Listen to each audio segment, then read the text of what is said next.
Ini tadi saya sebenarnya mau nanya soal dinamika politik, tapi saya jadi penasaran karena laporan ini Mbak Titi ke Mas Arief. Ini katanya Papua Pegunungan sudah di KPU tapi lagi verifikasi data. Sebenarnya kalau nih Mas diundang nih, memang sebelumnya nggak ada woro-woro ya? Siap dulu ya semuanya karena kita mau rekapitulasi nasional gitu. Ini gimana sih sebenarnya prosesnya? Nah itu makanya tadi pertanyaan saya kan dua. Timnya sudah datang belum? Ternyata kan baru Papua Pegunungan. Papua Induk belum. Belum. Yang kedua dokumennya siap tidak. Nah biasanya kan begini, rekapitulasi di provinsi selesai dulu. Ketika mereka sudah selesai rekapitulasi, mereka pun juga harus mempersiapkan dokumen administrasinya. Untuk ditandatangani para komisionernya dan ditandatangani saksi di tingkat provinsi. Nah kalau sudah selesai semua lengkap, dimasukkan dalam amplop dibawa ke rekap nasional. Nah saya mendengar informasi ini kan mereka berkejaran dengan jadwal penerbangan menuju Jakarta. Kemungkinan ya, jadi saya nggak bisa memastikan juga ini. Kemungkinan begitu selesai rekap langsung berangkat.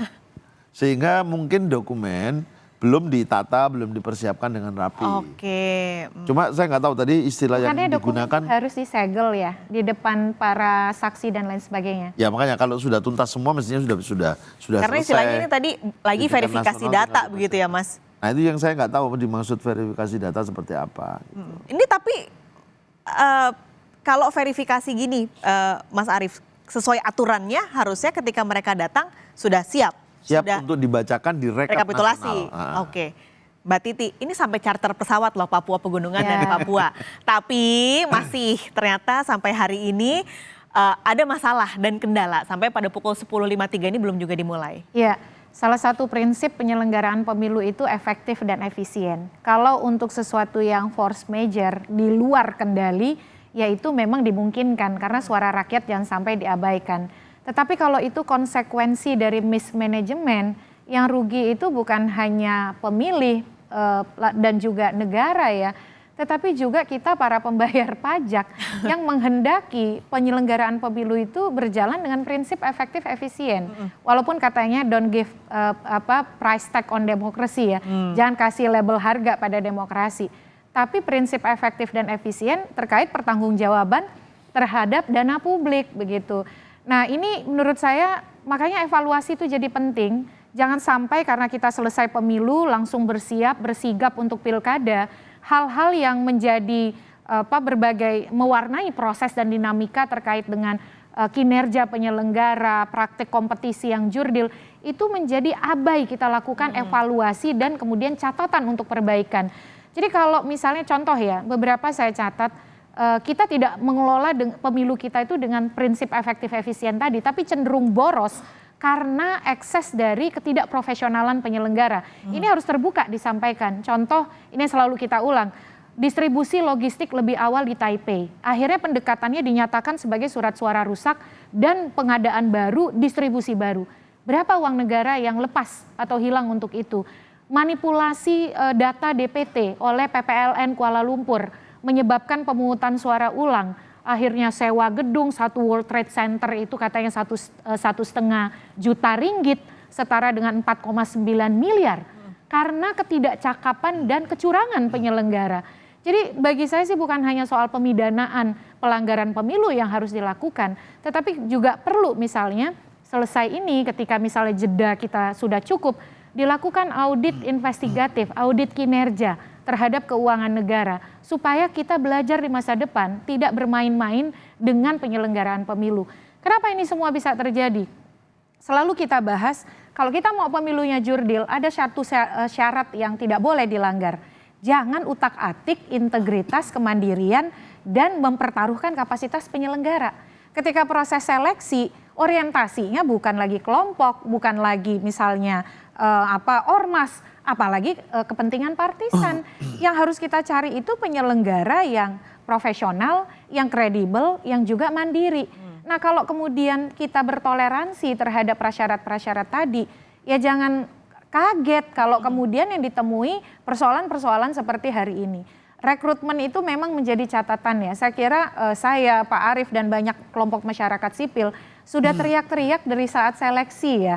Dan ini masalah yang sebenarnya bisa kita prediksi ketika kita menemukan ketika verifikasi parpol kan sudah ada kecurigaan soal manipulasi di dalam pelaksanaan verifikasi. Melibatkan siapa? Penyelenggara. Kalau kemudian urusan itu saja mereka bermain-main, pada waktu itu saya ingat Pak Hadar, ketika verifikasi partai saja mereka bermain-main, mereka tidak akan takut untuk bermain-main soal suara. Nah ini makanya saya pendukung hak angket ya, bukan apa-apa, ini harus dievaluasi. Kita tidak boleh lupa dan kemudian menganggap ini biasa-biasa saja. Justru kalau kita ingin pemilu kita bukan sekedar regularitas, bukan sekedar seremoni, tetapi sesuatu yang bermakna, apalagi yang bayarin kan uang rakyat ya, uang kita semua, maka kita harus serius mengevaluasi. Terutama setidaknya dari sisi penyelenggara dan penyelenggaraan. Mas Arief, gimana nih soal ada tanggapankah dari kritik yang disampaikan oleh Mbak Titi ini, terutama untuk SDM berarti ya? Ya, metode, pola, jadwal dan waktu rekrutmen itu mesti menjadi bahan evaluasi yang detail ya sebelum pemilu 2029 nanti. Nah, mudah-mudahan ya era saya dulu, saya ingin seluruh regulasi, seluruh pernak-pernik persiapan pemilu itu sudah selesai sebelum dimulainya tahapan pemilu. Jadi waktu itu kami sudah mempersiapkan draft 19 draft peraturan KPU sebagaimana perintah undang-undang. Tapi kan ternyata juga nggak bisa terlaksana karena nggak sempat dibahas atau tidak pernah dibahas bersama dengan pemerintah dan DPR. Ya, sampailah kemudian itu sudah ada generasi baru dan mereka membahasnya dan ternyata tidak langsung tuntas semua kan. Bahkan ada yang dalam pandangan saya sih itu sangat terlambat. Ditambah lagi dengan rekrutmen. Jadi banyak hal harus dievaluasi dan menurut saya sebaiknya seluruh proses evaluasi dan perbaikannya itu tuntas tidak lebih dari 2 tahun. Karena pemilu itu pasti tahun kelima ini ada pemilu kan. Ya. Nah kalau 2 tahun itu sudah tuntas semuanya, 1 tahun proses rekrutmen, persiapan segala macam, 2 tahun ini menjadi tahapan pemilu. Oke. Nah, gitu. Jadi jangan nanti, kan masih 5 tahun lagi. Tidak, karena 5 tahun lagi itu singkat sekali gitu loh. Jadi jangan sampai nanti masuk di 2 tahun ini baru kita mengerjakan. Baru gerabak-gerubuk ya. Nah, baru mengerjakan itu. Dan ya saya setuju kinerjanya juga harus dicek ini ya. Karena anggarannya sangat besar. Saya melihat banyak hal begitu dimudahkan gitu loh. Yeah. Dimudahkan bukan sekedar untuk memang supaya kinerjanya bagus. Kinerjanya jadi mudah dan lancar. Tapi ada beberapa hal yang saya melihatnya kok ada kecenderungan ya. Ini berlebih-lebihan gitu. Jadi, masuk anggarannya ya Mas? Iya termasuk anggarannya. Saya ingin satu fakta yang pernah saya temukan adalah ketika tahapan verifikasi administrasi partai politik peserta pemilu kalau nggak salah waktu itu, atau verifikasi administrasi pencalonan ya saya agak lupa. Tapi saat itu saya bisa cek sih tahapannya verifikasi administrasi. Tahapan itu sudah berjalan kalau nggak salah 2 minggu. Dari totalnya 1 bulan atau 3 minggu ya. Tapi tahapan itu sudah berjalan. Ketika tahapannya sudah berjalan, BIMTEK-nya baru dilakukan.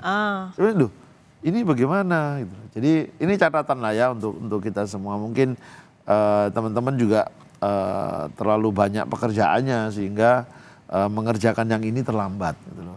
Tapi ini kan sekali lagi menunjukkan bahwa ya manajemen waktu, kinerja juga harus jadi perhatian kita semua gitu. Tapi jadi evaluasi juga bagi partai politik ya. Karena kan ini rekrutmennya berimbang. Tim selnya dari pemerintah yang menentukan keterpilihan melalui fit proper test partai politik di DPR.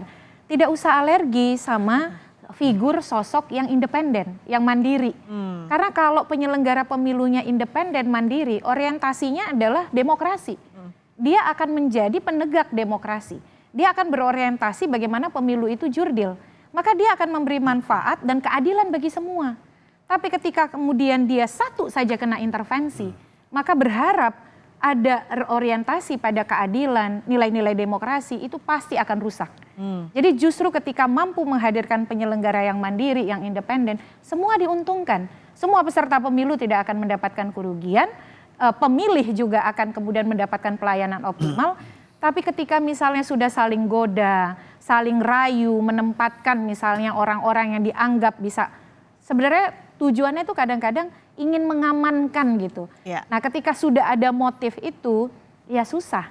Karena akhirnya ketika kita sudah bertoleransi dengan kemandirian, dia akan diikuti dengan permintaan untuk mentoleransi hal-hal yang lainnya.